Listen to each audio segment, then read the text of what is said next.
Hello everyone, and these are the best partners in the Arkhianon supply, the battle pass, whatever you want to call it. So we're just gonna go from right to left and talk about how good they are. And yeah.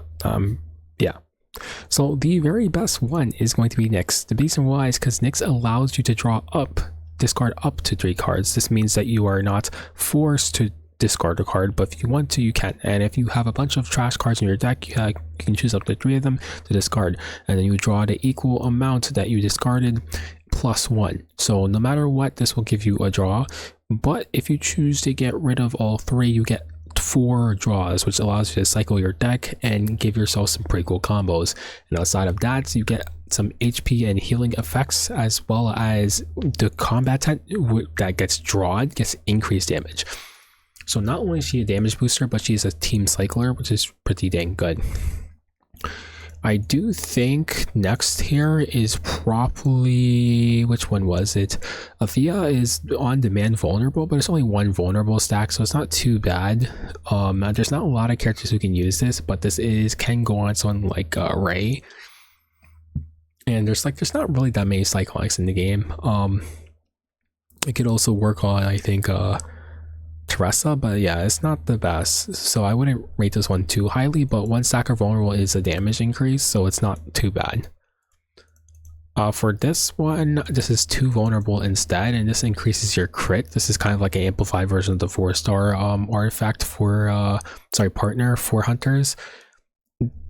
This one could work, but there's a really strong partner in the game for this, which allows you to draw 2, which could be a lot better because it gives you the option to draw 2.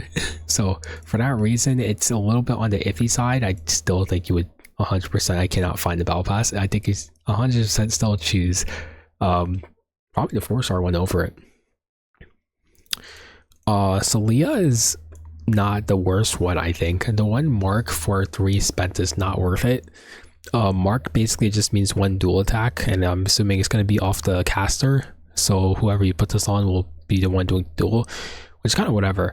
Now, extra attack damage is pretty good. This will help characters like, I think, Veronica and so, but otherwise, this actual ego skill is just not that good.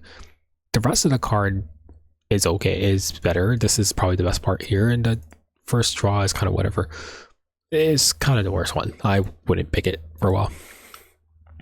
Aisling is very good for sustain.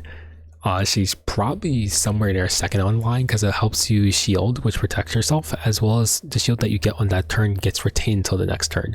So if you have some very strong shielder like Magna, for instance, you pop this right after. If you're taking a boatload of damage, that shield gets retained to next turn. So that literally it just makes it a lot stronger. And yeah, just being able to maintain the shield is actually very strong, because that's the one thing you can't do with shields in this game, is maintain them. So it's a very strong one. And then last but not least, we have Priscilla. Priscilla here gets a damage increase to targets in the Ravage state. Basically, when you break the enemy's the bar, you get increased damage. This effect up here is very strong. But the actual ego skill is for 2 EP, and it basically puts weakness on one of your attack cards, which basically just decreases the damage that you receive. The actual damage on the card is kind of good, but the weakness effect is kind of whatever. The actual striker additional effect is pretty good. So it's like a mixture. It's kind of mid, it's kind of mixture, right? I like this effect, but this effect is okay. The actual damage that you get from the skill is pretty good though, so that's not something to undermine, but it's roughly the same amount as any other one of the skills that actually do damage, right?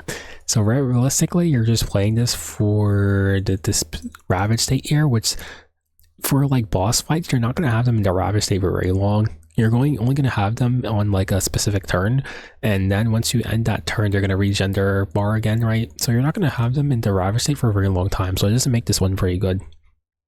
So the best one looks like Aisling and Nyx, and then following up probably Althea because it has vulnerable, and this Cerithia in the same slot because of the vulnerable, but this allows you to get some crit, which of course is some damage increase, because if you crit, right?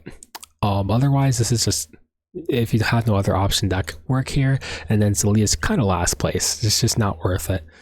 So 100% Nyx, Aisling, and from there probably these two are in the same slots, Priscilla and then Celia last.